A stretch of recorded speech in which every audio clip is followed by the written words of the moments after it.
하나님 말씀 신약성경 로마서 11장 11절에서 32절까지 말씀을 보십니다. 로마서 11장 11절에서 32절까지 말씀. 계속해서 이제 11장까지 보고 있는데 이제 내일이나 모레 12장을 볼 텐데 12장부터는 그러니까 로마서를 이해하기 위해서 로마서가 글이니까 한 절 한 절 그냥 은혜 받는 것도 중요하지만 로마서가 이렇게 글이니까 이제 글의 주제와 내용, 문맥이 있잖아요. 그래서 8장까지는 보통 8장까지는 예수 믿고 예수 믿어서 구원받는 거. 그래서 제일 많이 하는 거 믿음으로 구원받는 건데 왜 믿음으로 구원받아야 하느냐? 왜 믿음으로 구원받을 수밖에 없느냐? 또 예수님을 그 구원이 믿음으로 하면 구원이 왜 예수님께 있느냐 이런 걸 설명하죠. 그거 놀라운 걸 받았고 9장부터 11장까지는 이것입니다. 우리는 그냥 나 구원받았어 그러는데 이제 그 구원은 이제 예수님께서 나온 거고 그 예수님은 유대 민족이었잖아요. 유대인이었거든요. 그러니까 유대인들은 언제부터 시작됐냐면 믿음의 조상 아브라함 때부터 시작됐단 말이에요. 그래서 하나님이 아브라함을 택해서 이제 믿음의 사람을 시작하셨는데 아브라함의 조상인 유대인들이 그러면 예수님을 안 믿고 율법을 의지하는 바람에 완전히 버림받았느냐? 버림받은 건 맞죠.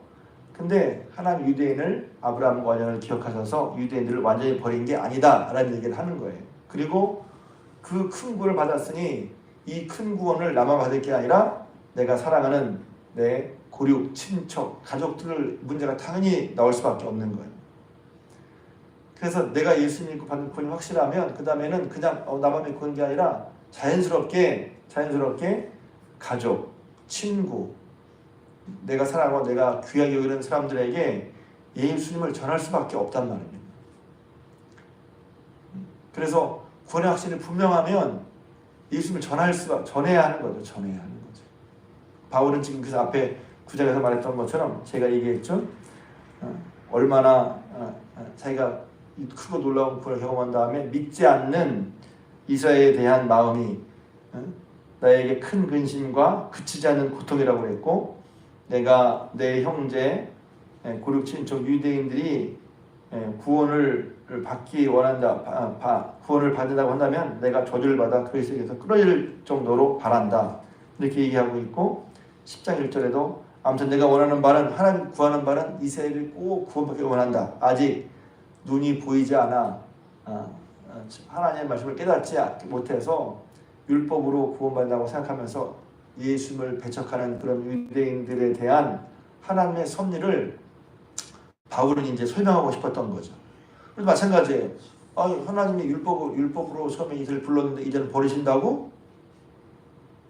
버리시는 게 아니란 말이에요. 하나님이 하나님의 의를 얻을 수 있는 방법을 분명히 보여주셨는데 그들이 그런 하나님 보여주신 하나님의 방법을 따르지 않고 자기식으로 하려고 했다고 그랬죠. 자기식으로. 그게 10장의 말씀이었어요. 신앙생활은 그래서 말씀에 따라 그러면 어떤 분은 이렇게 얘기해요. 말씀 너무 어려워요. 말씀 너무 복잡해요. 어려운 것도 있고 복잡한 것도 있지만 구원에 관한 도리는 분명히 말씀해 주셨단 말이에요.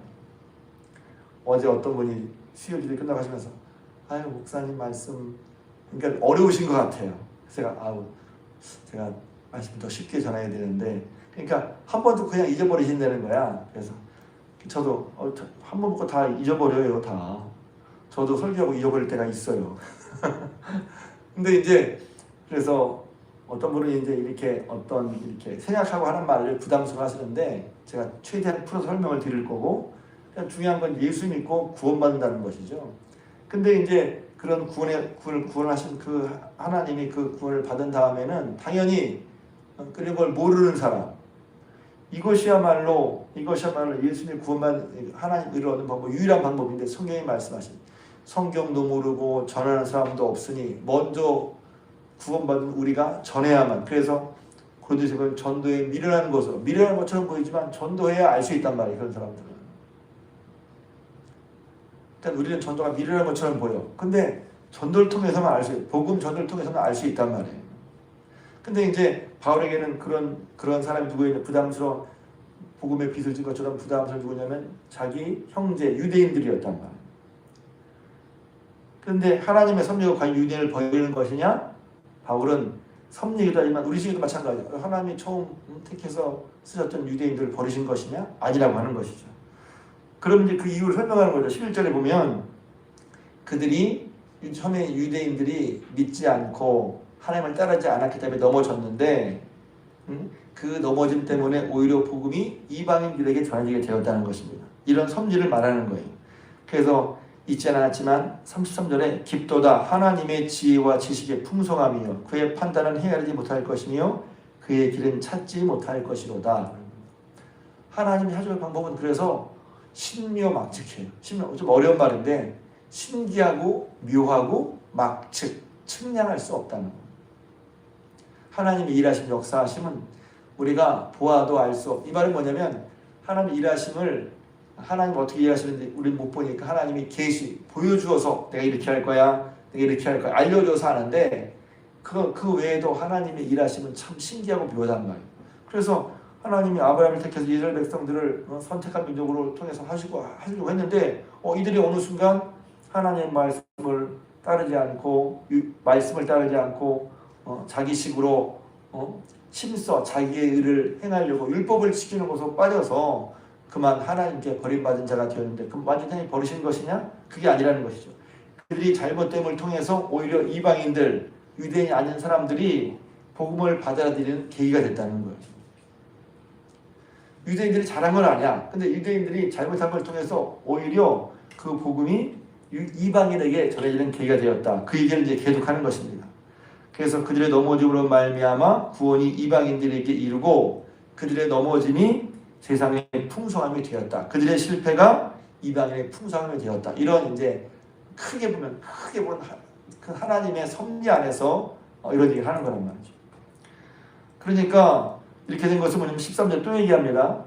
이렇게 말하면 바울은 지금 이방인을 사도잖아요. 그러면 나 이방인 전하는 걸 싫어요. 나 유대인 전하고 싶어요. 유대인에게 복음을 전하고 싶어요. 그런데 바울은 그것도 아니란 말. 이방인 사도인 걸 참 감사하고 영광스럽게 생각해. 그런데 동시에 그렇게 해서 내가 유대인이면서 좀 편의로 골수 유대인이죠. 사도 바울은. 그런데 유대인이지만 이방인 사도로서 이방인을 구원을 위해 일하고 있단 말이에요. 그러면서 마음의 한쪽에는 아직 자기처럼 예수를 몰라서 구원받지 못한 유대인들에 대한 부담감이 한쪽에 많은 거죠. 그런데 그건 뭐냐면 결국은 내가 이렇게 이방인을 사도로 자부심을 가지고 일하지만 이렇게 해서 14절 고륙을 아무쪼록 시기나게 해서 얼마라도 구원을 받게 하고 싶다는 거예요.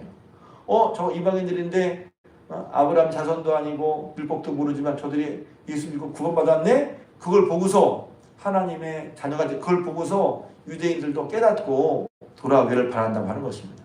그게 이제 11장까지 마지막까지 큰 내용이에요. 그래서 예를 들어 설명하는 것이죠. 왜? 아브라함의 자손 유대인들로 말미암아 예수님이 오셨고 율법과 하나님이 증거됐잖아요. 그러니까 그걸 뭐라고 말하냐면 처음 익은 곡식가루가 거룩한 즉 떡덩이도 그러하고 예를 들어서 얘기잖아요. 그러니까 먼저 아브라함의 자손 유대인들로 말미암아 복음이 나왔단 말이죠. 그래서 근데 그 복음을 유대인들은 믿지 않고 이방인은 믿게 된 걸 뭐라냐면 처음 난 사람을 유대인 나중에 난 사람을 이방인으로 한다면 처음 난 유대인이 뭐에 비유되면 이제 그 가루에 떡을 만드는 가루에 가루가 있어요. 원래 가루가 있어요. 그 다음에 떡이 나오는 거 아니에요? 그러니까 먼저라는 거죠. 그래서 그렇게 설명합니다. 처음 익은 곡식가루가 거룩한 즉 떡덩이도 거룩하고 또 감람나무 얘기잖아요. 원래 참 감람나무 유대인을 상징하는 것입니다. 근데 돌 감람나무는 이방인들이 마치 접붙임이 되었다는 거예요.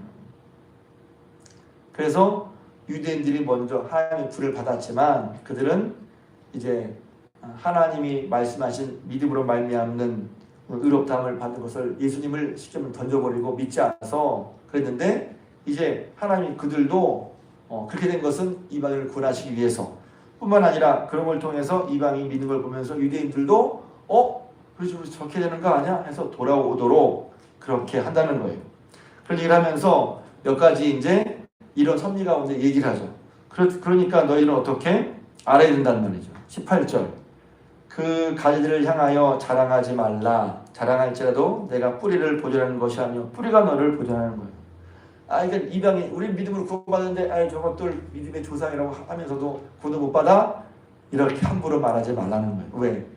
아브라함의 자손인 그들로 말미암아 구원이 이 땅에 들어왔으니, 예수님 오셨으니 그들이 원래 하나님이 택하신 족속이었다는 것입니다.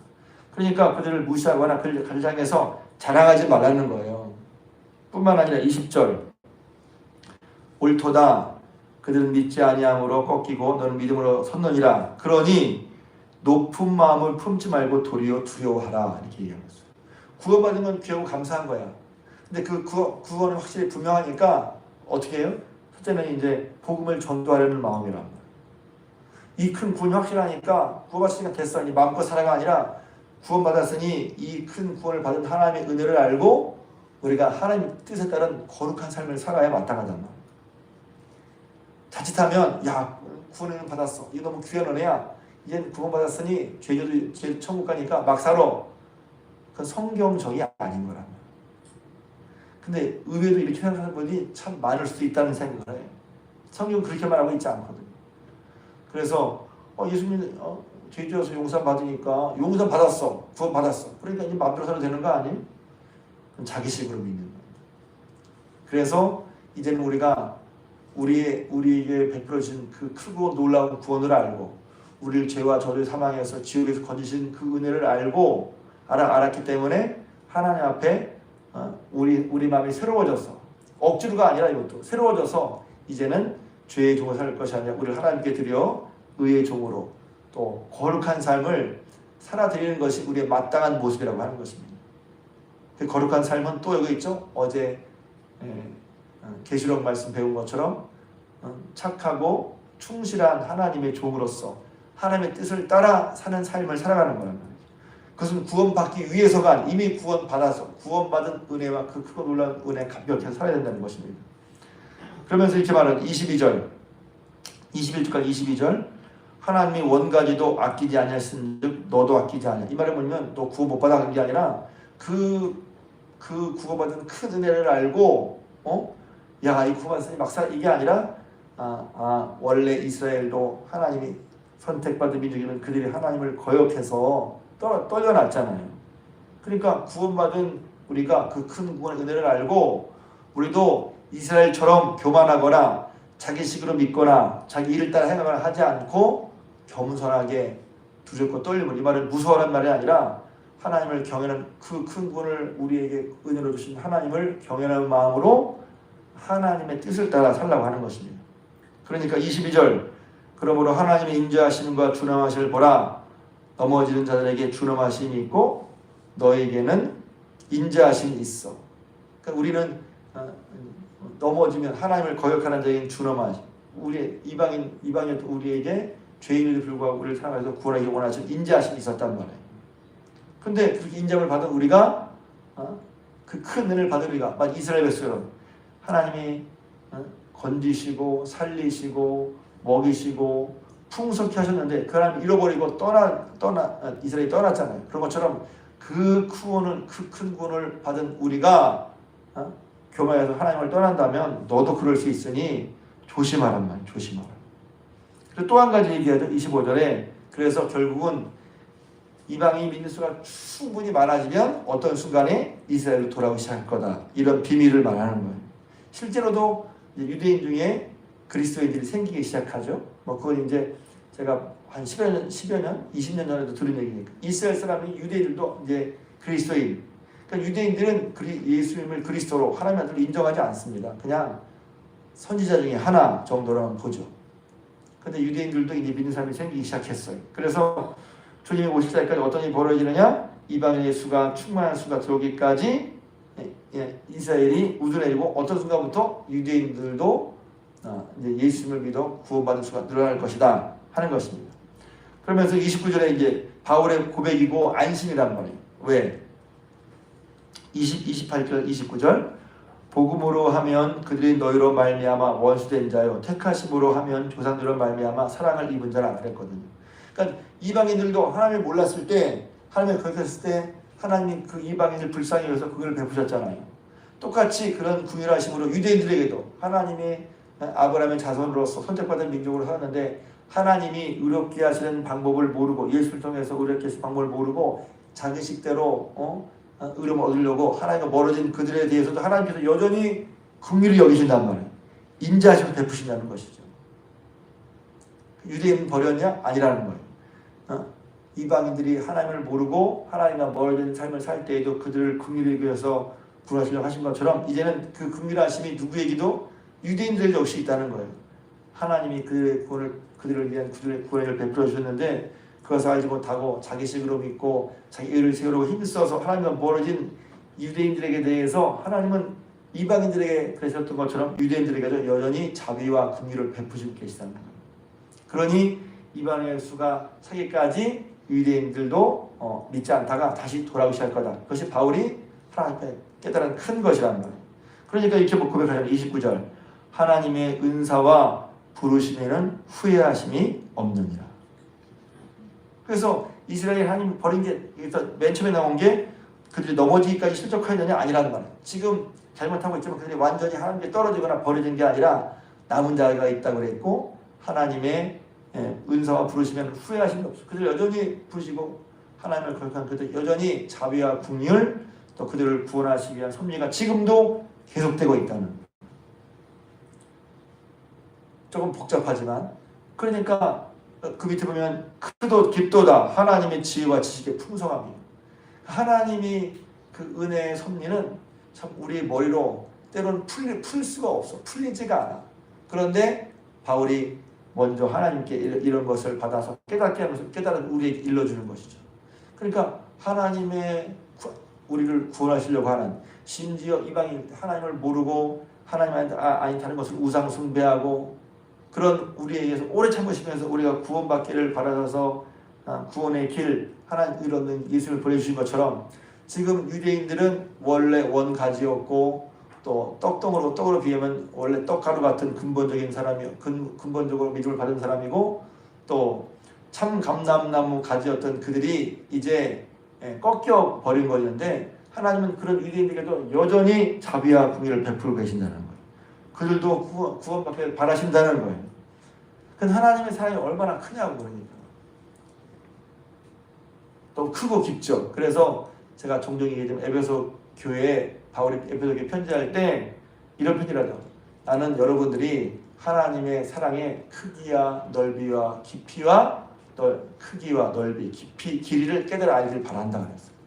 사랑의 크기, 높이, 넓이, 길이 그 사랑이 얼마나 크고 높고 넓고 깊은지를 알기를 바란다. 그 큰 사랑으로 저희 여러분들도 구원받은 거예요. 하나님의 자녀가 된 거예요. 그러니까 그런 자비와 긍휼이 유대인에게 있다. 실수하고 허물 유대인이 있다는 것입니다. 그러니 바울이 마음 한편에 하나님이 그런 자비와 긍휼을 유대인에게 베푸실 것을 알고 하나님 기도하겠죠. 하나님 꼭 유대인들 저희 그리고 친척들도 예수 믿고 구원받게 해주십시오. 저들 결코 버리지 말아주십시오. 하나님의 구원 섭리 있으니 저들을 꼭 구원해 주시고 지금 저는 이방인의 사도로서 이방인군이라고 있지만 하나님 이런 일들 통해서 저들이 자극받아서 꼭 저들도 예수님께 돌아오기를 바랍니다. 하는 거란 말이죠. 이 말씀을 저와 여러분들이 먼저 우리의 구원받은 것이 얼마나 복된 것인 줄 알고 이 복된 것인 우리가 구원받은 자로서 우리도 하나님 앞에 구원받은 자답게 거룩한 삶을 살아야 할 줄로 믿습니다. 그게 방향이에요. 그 성경이 말하는 방향 뿐만 아니라 바울이 자기는 이방인 사도로 구원받았지만 믿지 않는 자기 동족들, 자기 가족들 위해서 이렇게 애끓는 마음으로 했던 것처럼 저희 여러분들도 믿지 않는 우리 가족, 친척, 주변의 친한 사람들을 위해서 그들에게 복음을 전하는 애끓는 마음을 가져야 할 줄로 믿습니다. 그게 내가 귀한 복음을 한다는 증거예요. 귀한 거 가졌으면 다 얘기한단 말이에요. 써봤어? 진짜 좋아. 써봐. 먹어봤어? 진짜 맛있어. 먹어봐. 기본이잖아요. 기본. 가봤어? 정말 좋아. 가봐.